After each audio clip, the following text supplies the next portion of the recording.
अब देखना वेदों में,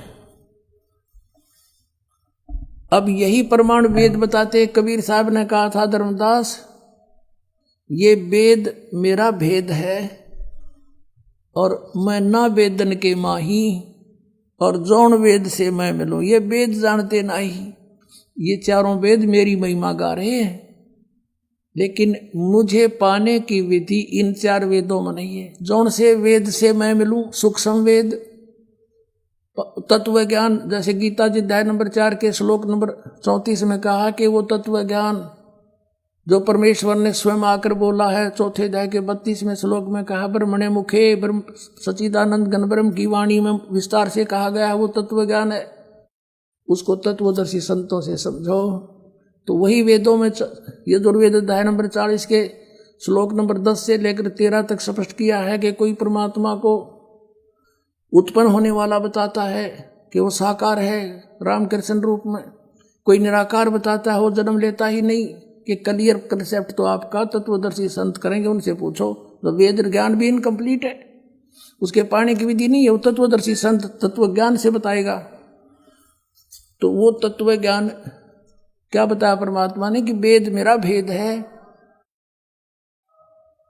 वेद मेरा भेद है, मैं ना वेदन के माही, और जौन वेद से मैं मिलूं, उस तत्व ज्ञान से मैं मिलूं। ये चारों वेद जानते नहीं। अब इन वेदों में परमात्मा की महिमा तो है कि कबीर इज गॉड, और वो भगवान ऐसी लीला किया करता है। जब शरीर धारण कराता है, स्वरूप धारण करता है, उसके परवरिश की लीला कंवारी गायों से होती है। ये देखना, ये ऋग्वेद 9-10 मंडल है, इसमें अनुवाद है, हिंदी अनुवाद भी किया हुआ इन्होंने। जो भगवान को निराकार बताया करते हैं उन्होंने इसका अनुवाद किया है। प्रकाशक हैं सार्वदेशिक आर्य प्रतिनिधि सभा, महर्षि सिद्धांत भवन, रामलीला मैदान, नई दिल्ली। ये इनके फोन और फैक्स नंबर है। यहाँ देखिएगा, हम अपने मतलब की बात करेंगे अब तो। मुद्रक है Prince offset printers, 1510 Pataudi house, Daryaganj, नई दिल्ली। अब हम चलते हैं इसके ऋग्वेद मंडल नंबर 9 और सूक्त नंबर 1 का मंत्र नंबर 8 और 9 देखेंगे। ये है 9वां मंडल, 9वें मंडल का और प्रथम सूक्त, और प्रथम ही मंत्र यहाँ से शुरू होता है। इसमें यहाँ से शुरू हुआ है कि परमात्मा का जिक्र चल रहा है। एक में परमात्मा लिखा है इन्होंने, ऋग्वेद मंडल नंबर 9 सूक्त नंबर 1 के मंत्र 2 में, इसमें भी परमात्मा को संबोधन करके लिखा, और 3 में भी परमात्मा लिखा, 4 में भी परमात्मा लिखा, और 5 में भी इन्होंने परमात्मा लिखा। और यहाँ अब 6ठे श्लोक मंत्र में भी इन्होंने परमात्मा की महिमा बताई। क्लियर लिखा परमात्मा। अब इन्होंने पता लग गया कि आगे तो भगवान साकार से शरीर लिखा है। अब 7वें में इन्होंने पुरुष लिखना शुरू कर दिया। पुरुष माने परमात्मा होता है। अब यहाँ देखो 6ठे में 8वें में भी फिर क्या लिखा है। अब उस पुरुष को, अब यहाँ पुरुष और संभालना पड़ेगा। एक बार देखिए, ये पुरुष क्लियर और करना पड़ेगा। अब यजुर्वेद में दिखाते हैं 40वें अध्याय के 17वें श्लोक में दानंद अनुवाद कर रहा है खुद, और वहाँ वो पुरुष माने परमात्मा लिख रहा है। देख, ये है यजुर्वेद, और महर्षि दानंद सरस्वती द्वारा इसका अनुवाद है। प्रकाशक सर्वदेशी कार्य प्रतिनिधि सभा 2/5 महर्षि दानंद भवन, रामलीला मैदान, नई दिल्ली से। ये महर्षि दानंद द्वारा इसका अनुवाद है। मुद्रक यहाँ से Prince offset printers, 1510 Pataudi house, Daryaganj, नई दिल्ली से। इसका 40वें अध्याय का 17वां श्लोक अंतिम मंत्र है। ये इसको दिखाते हैं आपको। ये रहा, ये 44वां अध्याय माने 40वां अध्याय, और याद यजुर्वेद का यहाँ देखिएगा 17वां श्लोक। इसमें ये देखिएगा, इसमें पुरुष शब्द है, पुरुष है। हे मनुष्यो, वेद ज्ञानदाता कह रहा है कि जिस ज्योत स्वरूप रक्षक मुद से, यो कालता ज्योत स्वरूपी निरंजन है ही, अविनाशी यथार्थ कारण के आच्छादित मुख के तुल उत्तम अंग का प्रकाश किया जाता है। वह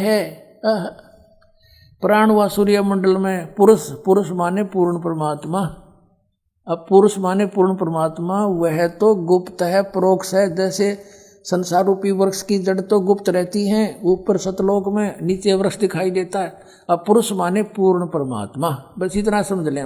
अब आपने ये कंसेप्ट क्लियर हो गया कि पुरुष माने परमात्मा। इन्होंने यहाँ पुरुष लिखा है तो हम इसको भगवान परमात्मा, पूर्ण परमात्मा शब्द है, इसका अर्थ है। ये देखना, ऋग्वेद में आ गया, यजुर्वेद रख दिया। ये ऋग्वेद 9-10 मंडल, और ये वहीं से प्रकाशित है जो अभी दिखाया था आपको।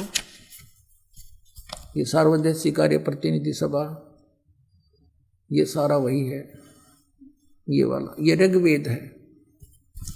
अब ऋग्वेद मंडल नंबर 9 और सूक्त नंबर 1 के यहाँ तक 1 से लेकर 6 तक तो परमात्मा लिखते रहे, और यहाँ देखा है निदानंद तो निराकार बताओ था, राग साकार पा गया, यहाँ पुरुष लिखना शुरू कर दिया।